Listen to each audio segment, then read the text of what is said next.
मित्रों राम राम। मेरा भारत मेरी बात चैनल पर आपका स्वागत।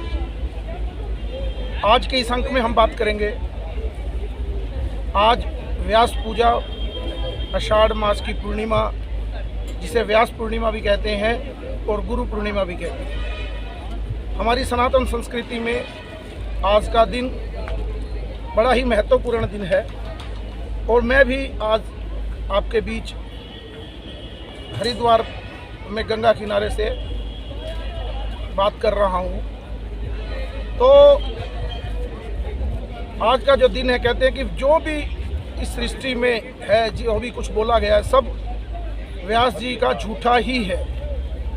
कोई भी गुरु आज के दिन अपनी पूजा से पहले व्यास जी की पूजा ही करते हैं, क्योंकि जो व्यास ऋषि थे उन्होंने 18 पुराण लिखे, वेदांत लिखे और श्रीमद् भागवत पुराण का भी लेखन किया। एक पवित्र ज्योति भगवान के रूप में आदि व्यास जो इस धरती पर आए, उनके ही परंपरा को आगे बढ़ाने के लिए कोई भी किसी प्रकार के भी संप्रदाय का हो, कोई शैव हो, वैष्णव हो, शाक्त हो, किसी भी प्रकार का अपने गुरु को मानते हैं। लेकिन सबसे पहले आज के दिन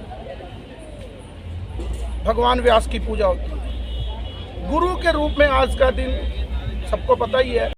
गुरु, गु का मतलब अंधकार और रू का मतलब प्रकाश।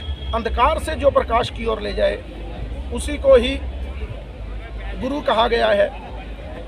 और गुरु गोविंद दोनों घड़े काके लागू पाओ, बलिहारी गुरु आपके जित गोविंद दियो में आए। जो भगवान से आपका साक्षात्कार करवा दे, अपने आप से साक्षात्कार करवा दे, ऐसे हमारे भारतीय सनातन संस्कृति में गुरु हैं। बहुत से लोगों को आजकल लगता है कि गुरु परंपरा के बारे में बहुत नैरेटिव भी सेट होते हैं, लेकिन हमें भी पूरे हिंदुस्तान में घूमने का बड़े बड़े संत देखे हैं और जिन गुरुओं को हम मानते हैं, ऐसे लगता है कि हम साक्षात भगवान से ही बात कर रहे हैं। हमारे गुरुओं का स्नेह, उनका आदर्श वाक्य, हमारे जीवन को बदलने की जो उनकी हर समय लालसा रहती है।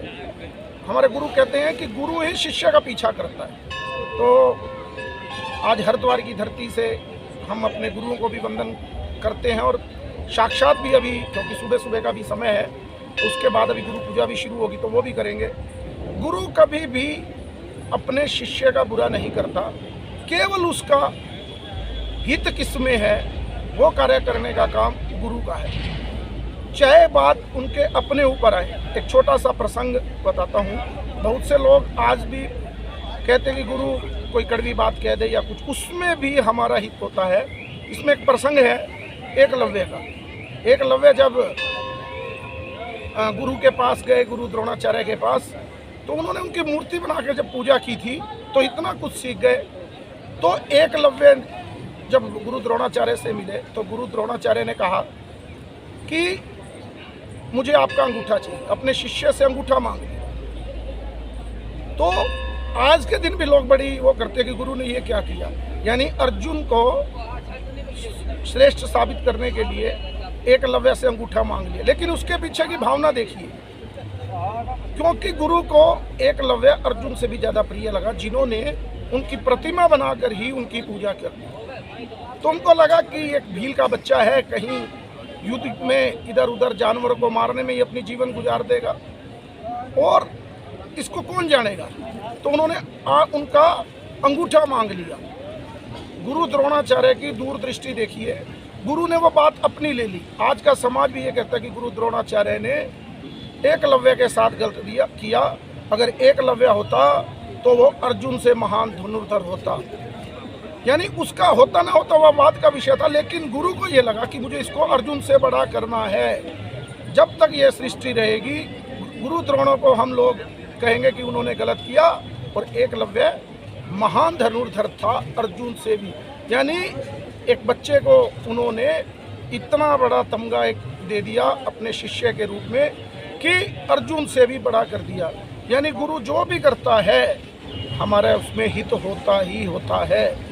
तो आज हरिद्वार से क्योंकि कावड़ का भी महीना शुरू हो गया है, तो सावन शुरू हो गया अब, तो कावड़ यहाँ बहुत रौनक है हरिद्वार में। एक एक चीज़, अब गंगोत्री भी जाएंगे, आज गुरु पूर्णिमा भी मनाएंगे, और उसके बाद आपसे यहीं से अभी 5-4 दिन चर्चा करेंगे एक एक स्थान से, कौन सा स्थान है, गंगोत्री में क्या है, भंडारे कैसे लग रहे हैं। तो आज के लिए इतना ही।